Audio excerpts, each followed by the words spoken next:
ಇಂದೇ ಡೌನ್ಲೋಡ್ ಮಾಡಿ ಮತ್ತು ನಿಮ್ಮ ನೆಚ್ಚಿನ ಶೋಗಳನ್ನು ಆನಂದಿಸಿ.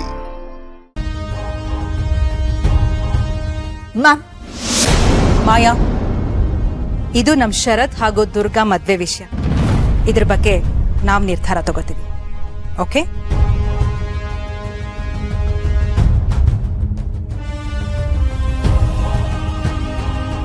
ಅಮ್ಮ, ಹಿತ ನನ್ನ ಪ್ರಿಯಾರಿಟಿ. ಅವಳ ಖುಷಿ ನನಗೆ ಮುಖ್ಯ. ಇದಕ್ಕೆಲ್ಲ ಅವಳಾಗವಳೆ ಒಪ್ಪೋದಾದ್ರೆ ಮಾತ್ರ ಈ ಮರ್ಮದ್ವೆ ಅಲ್ಲ. ಇಲ್ಲ ಅಂದ್ರೆ ಇದಕ್ಕೆ ನಮ್ಮಿಬ್ರು ಒಪ್ಪಿಗೇನೂ ಇಲ್ಲ. ಇದೇ ನನ್ನ ನಿರ್ಧಾರ.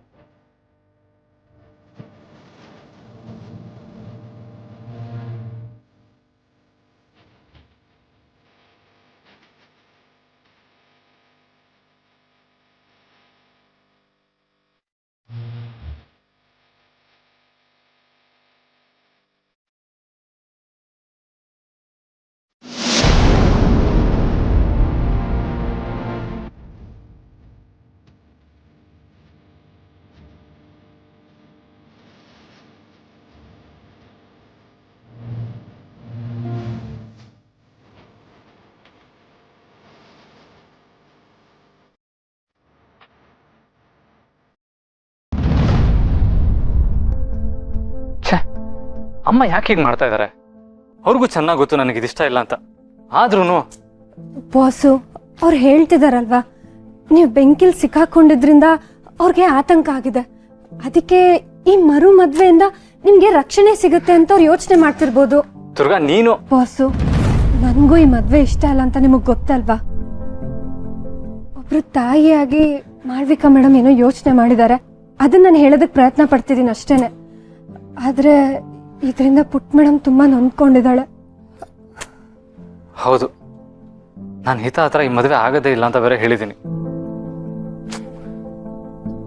ಶರತ್, ಏನಾಯ್ತು? ಯಾಕಂಗೆ ಸಡನ್ ಆಗಿ ಹಾಲಿಂದ ಬಂದ್ಬಿಟ್ರಿ? ಆಂಟಿ ನೋಡಿದ್ರೆ ಮರು ಮದುವೆ ಬಗ್ಗೆ ಮಾತಾಡ್ತಾ ಇದ್ರು, ಬಟ್ ನೀವು? ನಾನು ಅದನ್ನೇ ಕೇಳೋಣ ಅಂತ ಬಂದೆ. ಹಿತ ಒಪ್ಕೊಳ್ಳೋವರೆಗೂ ನೀವು ಮದ್ವೆ ಆಗಲ್ಲ ಅಂತ ಹೇಳ್ತಿದ್ರಲ್ವಾ, ಹಿತ ಯಾಕೆ ಒಪ್ಕೊಳ್ಳಲ್ಲ? ಅದೊಂದು ದೊಡ್ಡ ಕತೆ ದೀಪ. ಚಿಕ್ಕದಾಗ ಹೇಳಪ್ಪ, ಕೇಳ್ತೀವಿ. ಚಿಕ್ಕದಾಗಿ ಹೇಳಬೇಕು ಅಂತಂದ್ರೆ ನನ್ನ ದುರ್ಗಾ ಮದುವೆ ಹಿತಕ್ಕೆ ಇಷ್ಟ ಇಲ್ಲ. ನಾವು ಇಷ್ಟಪಟ್ಟು ಈ ಮದುವೆ ಆಗಿಲ್ಲ ಅಂತ ಅವಳು ಹೇಳಿದ್ರು, ಅವಳು ಅದನ್ನು ಒಪ್ಕೊಳ್ಳೋದಕ್ಕೆ ರೆಡಿ ಇಲ್ಲ.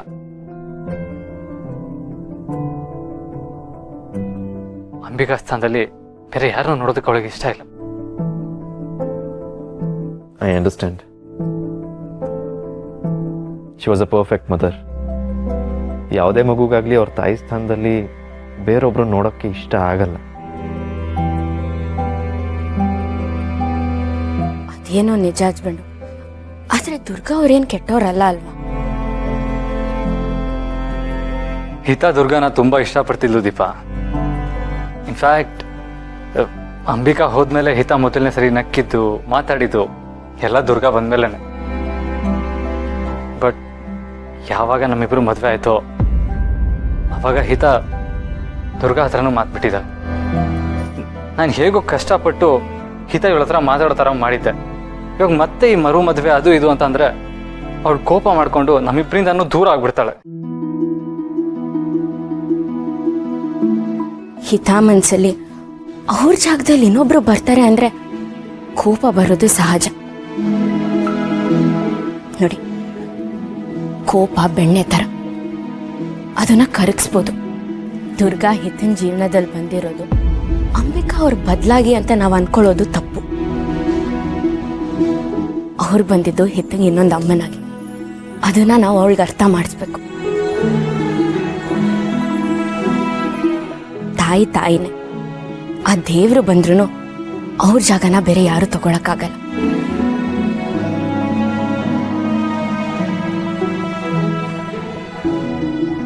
ಅಲ್ವಾ ಹಸ್ಬೆಂಡು? ನಿಜ. ಶರತ್, ಡೋಂಟ್ ವರಿ, ನಾವು ಹಿತ ಹತ್ರ ಮಾತಾಡ್ತೀವಿ. ಅವಳು ಒಪ್ಕೊಳ್ತಾಳೋ ಇಲ್ವೋ ಅರ್ಥ ಮಾಡಿಸೋ ಅಂತ ಪ್ರಯತ್ನ ಆದರೂ ಮಾಡ್ತೀವಿ. ಒಂದು ತಾಯಿ ಪ್ರೀತಿ ಸಿಗೋಕೆ ಒದ್ದಾಡ್ತಿರೋರಿದ್ದಾರೆ. ಅಂಥದ್ರಲ್ಲಿ ಒಂದು ತಾಯಿ ಹೋದ್ಮೇಲೆ ಇನ್ನೊಂದು ತಾಯಿ ಪ್ರೀತಿ ಸಿಗ್ತದೆ ಅವಳಿಗೆ. ಶಿ ಸೋ ಲಕ್ಕಿ ಅಲ್ವಾ? 「 ಿ ಶರತ್, 「 ಿ 」 ಿ 」 ಿ 」 ಿ ಎಲ್ಲವೂ ನಾನು ಅಂದ್ಕೊಂಡ ಹಾಗೆ ಆಗುತ್ತೆ ಆಗುತ್ತೆ. Don't worry Maya. Don't worry ಅಂದ್ರೆ ವರಿ ಮಾಡ್ಕೊಳ್ದೆ ಹೇಗಿರ್ಲಿ ಮ್ಯಾಮ್? ಆ ಶರತ್ರು ದುರ್ಗ ಒಂದ್ಸಲ ಮದ್ವೆ ಆಗಿದ್ದನ್ನ ನನ್ನ ಕೈಯಲ್ಲಿ ಡೈಜೆಸ್ಟ್ ಮಾಡ್ಕೊಳ್ಳೋದಕ್ಕೆ ಆಗ್ತಿಲ್ಲ. ಅಂಥದ್ರಲ್ಲಿ ನೀವು ಮತ್ತೆ ಅವ್ರಿಗೆ ಮದ್ವೆ ಮಾಡ್ತಿದ್ದೀರಾ? ಯಾಕೆ? ಯಾಕೆ ಅಂದ್ರೆ ಅದರ ಹಿಂದೆ ನನಗೆ ನಂದೇ ಆದ ಕಾರಣಗಳಿವೆ.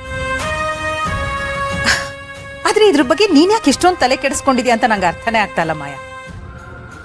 ಲಿಸನ್, ಕೆಲವೊಂದನ್ನ ಪ್ರಾಬ್ಲಮ್ ಅಂತ ತಿಳ್ಕೋಬಾರ್ದು, ಆಪರ್ಚುನಿಟಿ ಅಂತ ಅಂದುಕೊಂಡು ಸಿಕ್ಕಿರೋ ಅವಕಾಶನ ಸರಿಯಾಗಿ ಉಪಯೋಗಿಸ್ಕೋಬೇಕು. ಆಪರ್ಚುನಿಟಿನ? ಎಸ್. ಅದು ಹೇಗೆ? ಮಾಯಾ, ಇವತ್ತು ನೀನ್ ಇರ್ಬೇಕಾಗಿದ್ದ ಸ್ಥಾನದಲ್ಲಿ ದುರ್ಗಾ ಇದ್ದಾಳೆ. ಅದಕ್ಕೆ ನೀನ್ ಪ್ರತೀಕಾರ ತೀರಿಸ್ಕೋಬೇಕು ಅಂತ ಅನ್ನಿಸ್ತಾನೆ ಇಲ್ವಾ? ಆದ್ರೆ ಇದರಿಂದ ಪುಟ್ ಮೇಡಮ್ಗೆ ನನ್ನ ಮೇಲೆ ಇನ್ನೂ ಜಾಸ್ತಿ ಕೋಪ ಬಂದ್ರೆ? ಹಾಗೇನೂ ಆಗಲ್ಲ ದುರ್ಗಾ, ನಮ್ಮೇಲೆ ನಂಬಿಕೆ ಅಲ್ವಾ? ಮಕ್ಕಳು ಕೆಲವು ಜನ ಅರ್ಥ ಮಾಡ್ಕೊಳ್ಳಲ್ಲ, ಯಾಕಂದ್ರೆ ಅದ್ ಸರಿನಾ ತಪ್ಪ ಅಂತ ವಿವೇಚನೆ ಮಾಡುವ ಶಕ್ತಿ ಇರಲ್ಲ. ಕೆಲವು ಸಲ ಅದನ್ನ ಕೇಳೋ ಅಷ್ಟು ತಾಳ್ಮೆನೂ ಇರಲ್ಲ. ಸರಿಯಾದ ಸಮಯ ನೋಡಿ ಅವ್ರಿಗೆ ಅರ್ಥ ಆಗೋ ಭಾಷೆಯಲ್ಲಿ ಅರ್ಥ ಮಾಡಿಸಿದ್ರೆ ಅವ್ರು ಖಂಡಿತ ಅರ್ಥ ಮಾಡ್ಕೋತಾರೆ.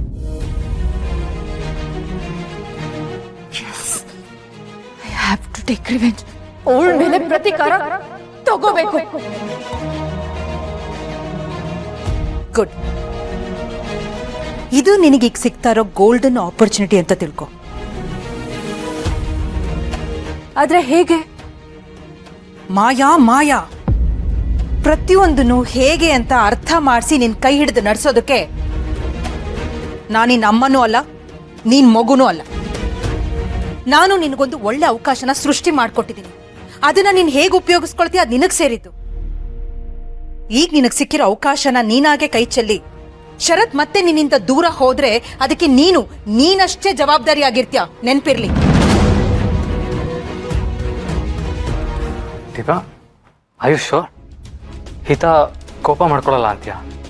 ಹಸ್ಬೆಂಡು ನೀವೇ ಹೇಳಿ. ಖಂಡಿತ ಕೋಪ ಮಾಡ್ಕೊಳ್ಳಲ್ಲ. ಅವಳು ಈ ಶಾಸ್ತ್ರಕ್ಕೆ ಒಪ್ಕೊಂಡೇ ಒಪ್ಕೊಳ್ತಾಳೆ. ಹಾಗಂತ ನಾವು ಮಾತು ಕೊಡ್ತೀವಿ.